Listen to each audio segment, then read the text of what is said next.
The night my parents walked into my restaurant, the host whispered their names to me with confusion in her voice. For a moment, I just stood there behind the kitchen pass, staring across the dining room. The soft glow of candlelight reflected off polished glasses, and the quiet hum of satisfied diners filled the air. My restaurant had just earned its first Michelin-star a month earlier.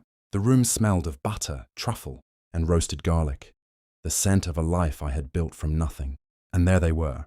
I'm Daniel Reyes, executive chef and owner of the restaurant they were sitting in.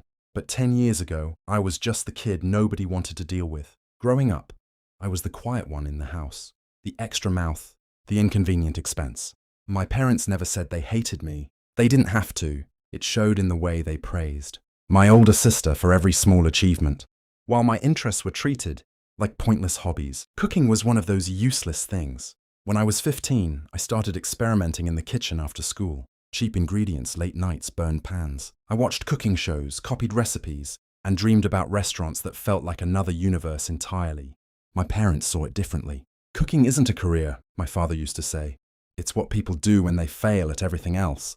The night I turned 18, the conversation was short and cold. My mother told me they couldn't afford to keep feeding me anymore. No warning, no plan, just a trash bag of clothes and the door closing behind me. I slept on couches, washed dishes in greasy kitchens, took every brutal shift no one else wanted, and somewhere between the burns, the exhaustion, and the endless criticism, something inside me hardened.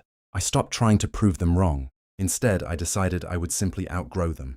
My mother and father, 10 years earlier, my mom had looked me in the eye and said, "We can't afford to keep feeding you." Then she pointed at the door like I was a stranger, overstaying his welcome. I was 18, holding a trash bag with the few things I owned while the front door slammed behind me.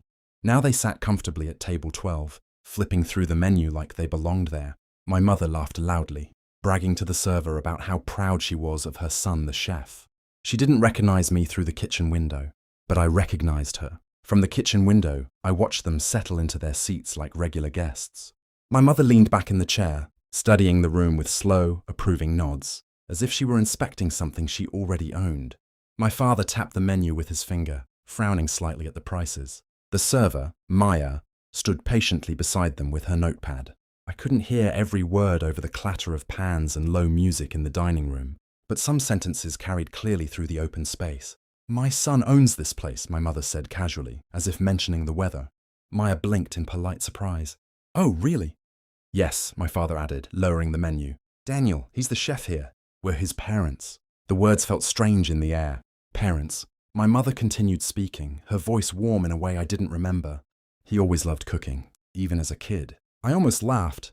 The same kitchen where I had been told cooking was for failures now existed as a proud childhood memory. A moment later, my father gestured toward the wine list. "Bring us the chef's special tasting menu," he said. Then he added, lowering his voice but not enough, "And make sure they know who we are. I'm sure the bill will take care of itself." Maya hesitated. From across the room, I wiped my hands on a towel and quietly stepped forward. I stepped beside Maya before she could say anything. "Table 12, I said quietly. "I'll handle them." She nodded and returned to the kitchen, leaving me alone at the pass, with a clear view of the dining room. My parents were still talking, my mother gesturing lightly with her hands while my father studied the wine list like he was deciding how generous I might be. For a moment, something old stirred in my chest. Not anger exactly, more like the echo of a door slamming shut 10 years ago. I remembered the cold night air when I stood outside with that trash bag of clothes. I remembered knocking on a friend's door, pretending everything was temporary. I remembered washing dishes until my fingers cracked while chefs shouted over the roar of stoves. None of that had anything to do with them. And yet, here they were, sitting comfortably inside the life I built after they pushed me out of theirs. The strange thing was, I didn't feel the need to confront them. I didn't need explanations or apologies. Success had already said everything I ever wanted to say. Still, there was a small matter of boundaries. I called Maya back over and wrote a short note on the back of a receipt. "Serve them the tasting menu," I told her calmly. Then I folded the note and slid it beneath the printed bill. "Bring this when they're finished." In fine dining, timing is everything. A dish can be perfect, but if it reaches the table at the wrong moment, the experience falls apart.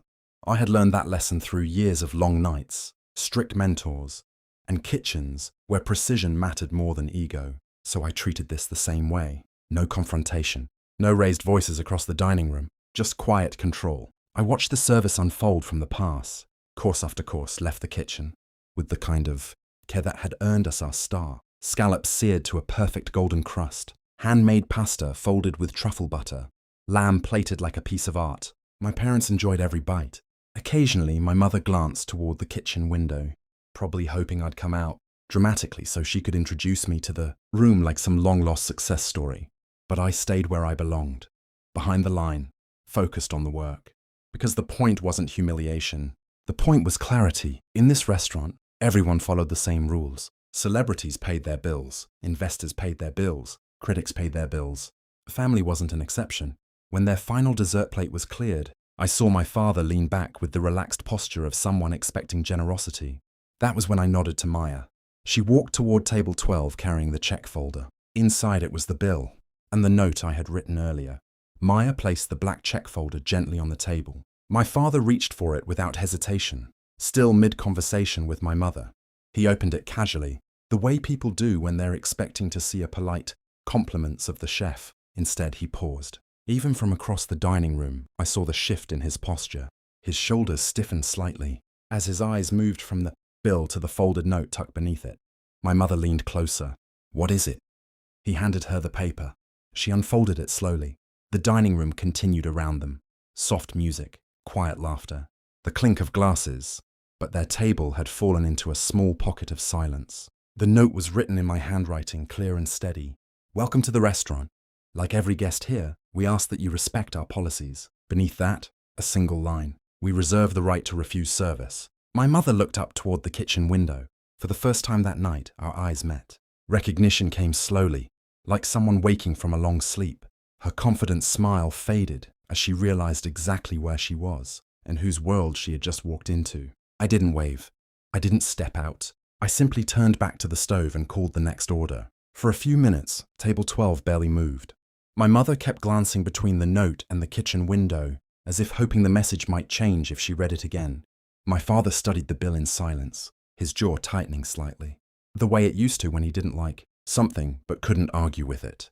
Around them, dinner service continued like nothing had happened. A couple near the window laughed over dessert. Glasses clinked softly. The low jazz music kept playing through the speakers. To everyone else in the room, it was just another night at a busy restaurant. Eventually, my father pulled out his card. Maya processed the payment without a word. She treated them exactly the way we treated every guest. Polite, professional, distant. That was the point. No scene, no drama. Just the quiet understanding that they weren't special here. When they stood to leave, my mother hesitated near the kitchen window for a moment. I could feel her looking at me, but I kept plating a dish, focused on the delicate swirl of sauce across the plate. 10 years ago, I had stood outside their door feeling small and unwanted. Tonight, the roles had quietly reversed, not through anger, through distance. And sometimes, distance says more than any argument ever could. After they left, the night settled back into its rhythm. Orders came in, plates went out. The kitchen moved with the steady choreography that had become second nature to me. Butter sizzling in a pan, the sharp scent of herbs hitting hot oil, the quiet concentration of cooks working side by side. No one asked questions. In this industry, people understand that everyone carries a story behind their work. Mine just happened to walk in for dinner. Later that night, after the last guests left and the lights in the dining room dimmed, I stood alone for a moment near the window overlooking the empty tables. Table 12 looked exactly like every other table now. Clean, reset, ready for tomorrow. 10 years ago, I thought being thrown out had broken something in me. But standing there, I realized it had done the opposite. It had forced me to build a life without waiting for approval. It had taught me that respect isn't something you beg for from people who never intended to give it. My parents might always remember the son they pushed out the door, but the man who built this place didn't need to walk back through it. And sometimes the strongest revenge isn't closing the door on someone. It's building a life where they no longer have a key.